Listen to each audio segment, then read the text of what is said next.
Let's not get ahead of ourselves. Let's get ahead of the game. Once a distraction for kids, the gaming world has evolved tremendously. What else can you tell us, Shao? Video games. We've all played them, right? But for some, they're just that. They're games. Esports has blown up over the past few years and is now a billion-dollar industry, if not more. There are professional leagues, tournaments, players, coaches, and given how fast technology is advancing, esports is only going to get bigger. But the question is, how do you go from playing at home to becoming a professional esports athlete? Let's go find out.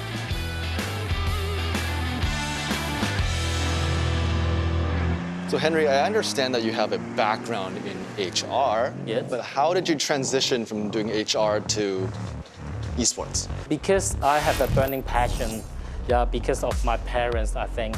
They are both hardcore gamers. Oh, that's amazing. Esports has blown up so quickly and so just vast over the past few years. I understand that tournaments can sell out 20,000 capacity in minutes. Yes. Right, and that's to me, that's insane. Because the popularity of high-speed internet and live streaming, that really make the e-sport growing faster than ever before. In the world, we have 2.9 billion gamers. Oh, so wow. every 3 person you meet in the street, one of them is a gamer. It's a gamer. Yeah, so it's a huge potential. So I understand Asia Yes. as a whole has a lot of talented and skilled players. Yes. And why do you think that is? First of all, South Korea is the first country who make e-sport as a professional job. Oh, wow. And the professional player can get the license in South Korea. So maybe this is one of the reasons. South Korea kind of put it on the map, I guess, esports. But what about other places in Asia? But then definitely is China. Because China is the first mobile nation, right? Right. So everyone has a smartphone. So mobile e-sport is very popular in China. Let's pick one of the game called Dota 2. Oh, in yeah, season sure. 10, the total cash prize is more than 400 million. Just for one single game, one single competition. That's a lot of money. What about Hong Kong? Do you think we have the potential to compete with places like South Korea and China? Definitely, because I think Hong Kong is equipped with the perfect ingredients to be a major player in e-sport industry. I would not say compete with China or South Korea, but we can work hand in hand. The Hong Kong has the state-of-art infrastructure. So we have very fast internet broadband. We also have very good experience in managing the world-class event. Yes, we have many startups. Some of them, they focus on art technology, digital entertainment technology. And actually, technology is very important for eSport. Recently, we have heard about ABCD technology. What's that? A stands for AI, B is the blockchain, and C is cloud computing, and D is big data. Actually, all of them have been being used in eSport and gaming already. You may have heard about crypto gaming, play to earn. And you also have heard of maybe cloud gaming. I consider cloud gaming is one of the disruptive technology.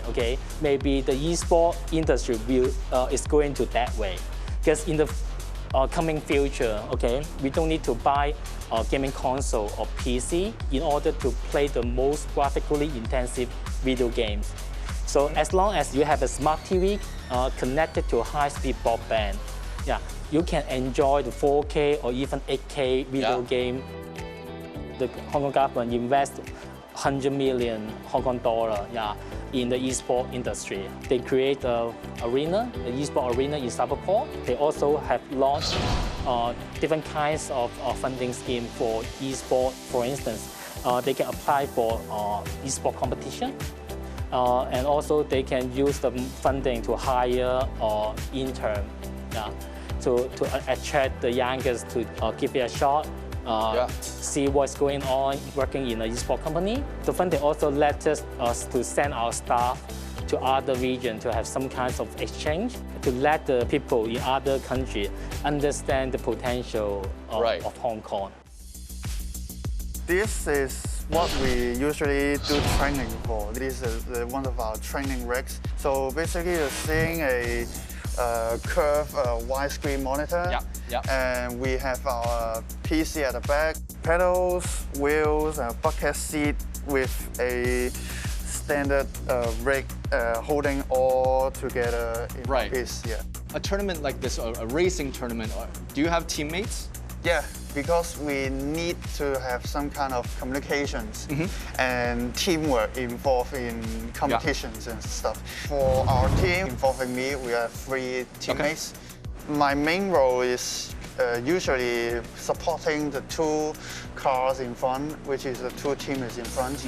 I'll give them some backup if needed, blocking the cars at the back, trying to catch up to the 2 cars in front. Pretty much just making it a little bit easier for the number 1 and number 2. Yeah, because if the first 2 cars are faster than me, they can pull me to them through the slipstream effect in a race, so that our total pace will be faster in the race.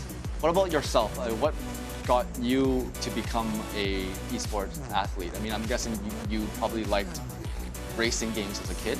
Is that right? Yeah, I love racing games as a kid. There are some classic racing titles. I still play them as I'm 21 years old today. Before I really got into official racing, the break point for me is like getting my first wheel. Getting your first wheel? Yeah. In like 2 years ago. Okay. Yeah.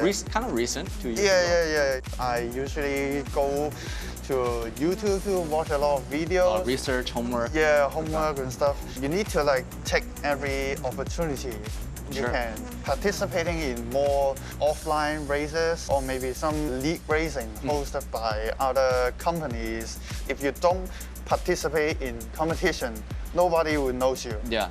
If you are good enough, you have the skills, you have the pace that other racing teams are looking for, they'll eventually look out for you. They'll scout you and then they'll Yeah. Is there anything that you have to do in terms of training before you race? Is there any specific stretches and stuff like that you have to do? Yeah, we do have some kind of physical exercises before the race because getting ready is very important. We have prepared a reaction training. Like we have reaction lights placed on the wall. Lights up, you press it. Yeah. We do. There's some kind of press light. When the lights go off, we go press the button there. If there's someone that wants to take the next step and get into esports racing, is there a place that people can go to network? I would say social media is your best friend. Like Facebook, YouTube, Twitter, that's where you get the most information nowadays. It's important to make a name for yourself and go to all these events and join groups and network that way and put your name on the map, I guess, so to speak. Yeah. Being an esports athlete may seem like a dream job, but there's just so much more to it. And although Hong Kong has made some inroads, like the global industry, there's so much more room to grow. The main thing is to get past the stigma and view this as more than just playing a video game. It takes a lot of time, dedication, practice. So, if you excuse me, I'm gonna learn how to fly this plane.